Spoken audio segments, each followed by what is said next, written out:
International peace envoy Kofi Annan has just announced that the Syrian government has accepted his peace plan to bring an end to the conflict in the country. The deal would establish an immediate ceasefire and start negotiations between the government and rebels. For more on this, let's now cross to our correspondent in Tel Aviv, Paula Slier. Paula, Kofi Annan says that Syria has accepted his peace plan. Is that right?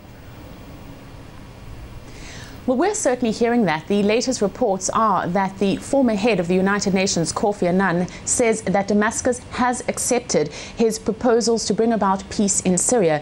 Now, Annan's six-point peace plan includes an immediate ceasefire. It includes the opening of dialogue between the opposition and the Syrian regime and access by humanitarian organizations to Syria.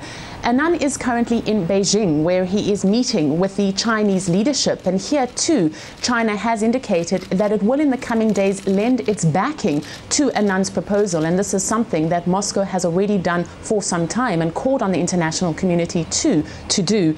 Now, the ball now is clearly in the opposition court, but we've already heard from several opposition groups that they do not support Annan's plan. In fact, they reject it, and that they too say that they will not sit down and hold any kind of dialogue until the Syrian President Bashar al-Assad steps down.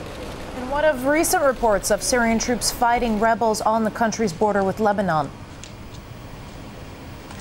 Well, there are international reports that some 24 Syrian troops have crossed over into Lebanon and are fighting Syrian rebels inside Lebanon. But we're hearing from the Lebanese state media that these reports are inaccurate, that there have been no Syrian troops fighting inside Lebanon. At the same time, they say that there was fighting along the border earlier today, Tuesday, and that a few stray bullets came across, but nothing more than that. Now, for some time, Syria has been complaining that Lebanon provides a traffic route to arms smuggling as well as to foreign fighters who are moving across into Syria. At the same time, rebels before have launched attacks from Lebanon in Syria. If indeed these reports prove to be inaccurate, as we are hearing indeed from the Lebanese media, it will be yet another example of how there is a media frenzy that's created when just a few reports are leaked through, particularly in terms of what is happening in countries like Syria. Now, the Syrian opposition is also meeting today in Istanbul. What can you tell us about that?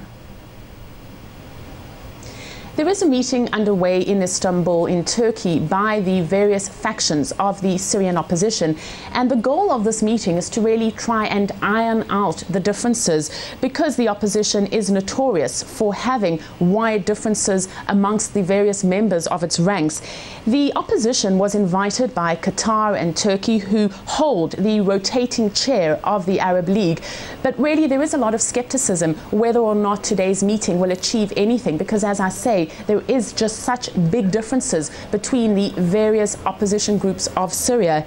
On a different point, we are hearing from a United Nations official that they have received a report that the Free Syrian Army is using child soldiers, and indeed this is something that will get international attention. So whether or not the meeting today in Istanbul will achieve something remains to be seen. Indeed, there are huge cracks within the Syrian opposition. All right, RT's Paula Slier.